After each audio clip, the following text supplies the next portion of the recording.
Hi, interview പ്രോസസ്സിന്റെ last video ആണ്. നമ്മൾ first ഡേയുടെ പറഞ്ഞു കഴിഞ്ഞു.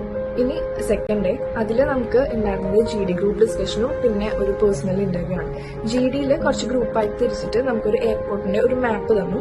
ഓരോരുത്തരും ഓരോ ഇൻസ്റ്റിറ്റ്യൂഷൻ അവരുടെ കാർഡ്സ് സെലക്ട് ചെയ്യുക. Hospital, school, petrol pump, medical shop, അങ്ങനെയുള്ള കാര്യങ്ങൾ ഓരോരുത്തർ സെലക്ട് ചെയ്തിട്ട് അത് നമ്മൾ ഈ മാപ്പിൽ പ്ലേസ് ചെയ്യണം. എയർപോർട്ടിന്റെ അടുത്ത് എന്തൊക്കെ കാര്യങ്ങളാണ് വേണ്ടത്, അടുത്ത് വേണ്ടാത്തത് എന്തൊക്കെ കാര്യങ്ങളാണെന്നുള്ള രീതിയിൽ പ്ലേസ് ചെയ്തിട്ട് അതിന്റെ റെലവൻസ് അതിന്റെ ആ റീസൺ പറ്റിയിട്ട് സംസാരിക്കും.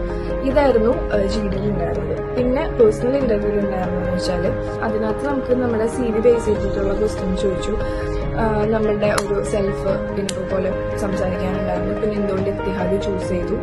പിന്നെ നമുക്ക് പ്രീവിയസ് ജോബ് എക്സ്പീരിയൻസിൽ ഉണ്ടായിരുന്ന ഒരു ഇൻസിഡന്റ് എക്സ്പ്ലെയിൻ ചെയ്യണം. അതായത് നമുക്ക് അപ്രിസിയേഷൻ കിട്ടിയിട്ടുള്ള ഒരു ഇൻസിഡന്റ് എങ്ങനെ നമ്മളത് ഹാൻഡിൽ ചെയ്തു, എന്താണ് ഉണ്ടായത് എന്നുള്ളൊരു കാര്യം എക്സ്പ്ലെയിൻ ചെയ്യാനായിട്ടുള്ളൊരു ക്വസ്റ്റ്യൻ ഉണ്ടായിരുന്നു. പിന്നെ മാർക്സ് എന്തെങ്കിലും ഉണ്ടെങ്കിൽ ഡിക്ലെയർ ചെയ്യാം. പിന്നെ നമ്മുടെ സ്കിൽസ് ഇതും കാര്യങ്ങളൊക്കെ നമുക്ക് കുറച്ച് പറയാനുണ്ടായിരുന്നു. ഇതായിരുന്നു ഇന്റർവ്യൂ ഉണ്ടായിരുന്നത്. ഈ ഇന്റർവ്യൂ കഴിഞ്ഞിട്ട് പിന്നെ ഒരു ടാസ്ക് കൂടി ഉണ്ടായിരുന്നു, ഇംഗ്ലീഷ് ടെസ്റ്റും കൂടി ഉണ്ടായിരുന്നു. അത് അത്യാവശ്യം നല്ല ടഫായിരുന്നു.